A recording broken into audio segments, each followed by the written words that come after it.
You have seen a disease, the doctors, many doctors are here, they have seen a disease. Cirrhosis is liver. Psoriasis is another disease. I'm not talking about liver disease, psoriasis. What is that? Disease of skin. But it is not disease of skin. A disease of nervous system that is reflected on the skin. If you have something to do with that nervous system, you can easily cure that disease. No matter how, there are no medicine. Mathematica says it's a disease of fear and fat without any cure.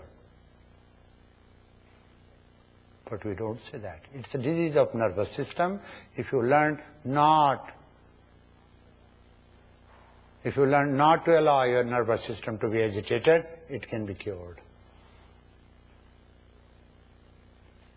Who cures and who does? Your mind. Mind has got tremendous capacity to cure. I can see on my body, when I think, I can think of great tumor. It's so dangerous. When I think to dissolve it, I can dissolve it. Now, can everybody do it? No. Why? Because they can create, but they don't know how to dissolve. By that time, mind becomes weak.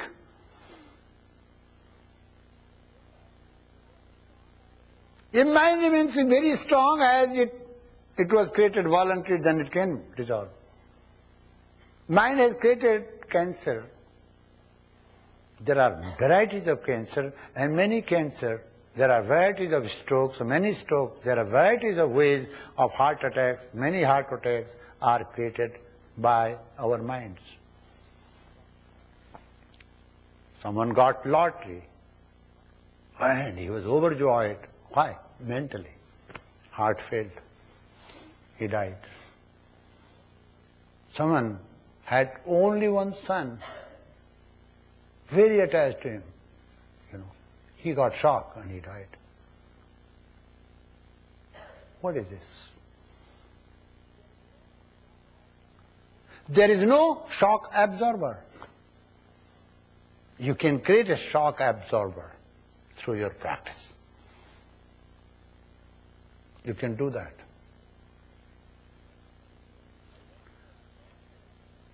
So once you have known it, you can prevent yourself and many others by teaching simple methods which are scientifically verified, proven, which are very healthy. Next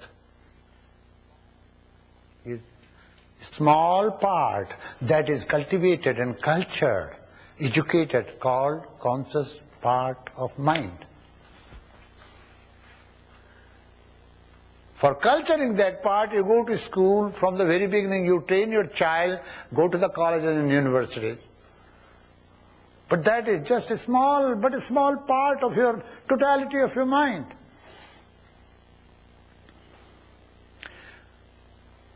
That is just gateway to the unconscious actually. I should not call it a small part, you see. This is a small part and vast part. You cannot cultivate this vast part of mind. You cultivate only small part of mind. That part of mind which is in waking state. Now see, dreaming state and sleeping state, that part of mind you cannot. The vast part of mind is not under your control, you cannot cultivate.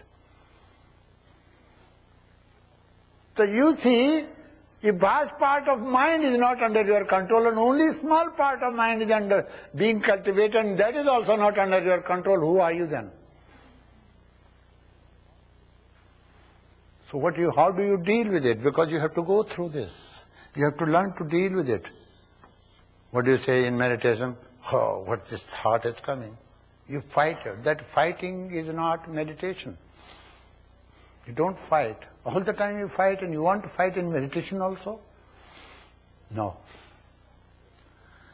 anything that comes here from outside will not come because eyes are closed, ears are also not prepared to listen, you are not tasting, you are not touching, you are listening, you are not going anywhere, so you have to dawn your senses. Comes. Then from where? The impression will come from here. You have to deal with them. Which impression do you store there? 3 types of impressions, 2 types of there. Klishta and aklishta, which are pleasant, you store the impressions, which are unpleasant, you store the impression. You store the impression of your enemy, you store the impression of your friend. Here. Millions and trillions.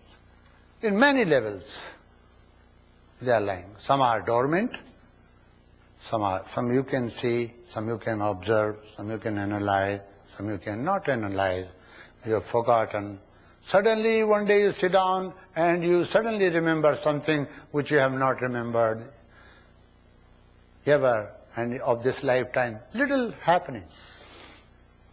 Sometimes you played with a friend of yours in childhood when you were 2 or 3 years of age.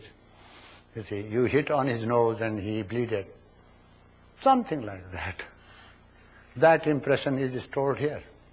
How do you deal with it? First line. Where is Shanta? Panditji, anybody come here? Where Panditji, you come?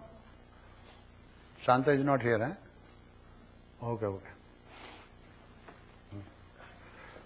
First thing you have to use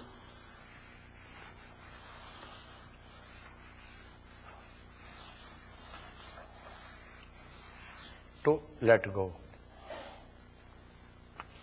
First point, in first step.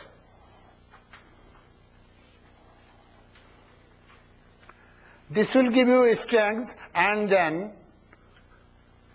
next is to witness.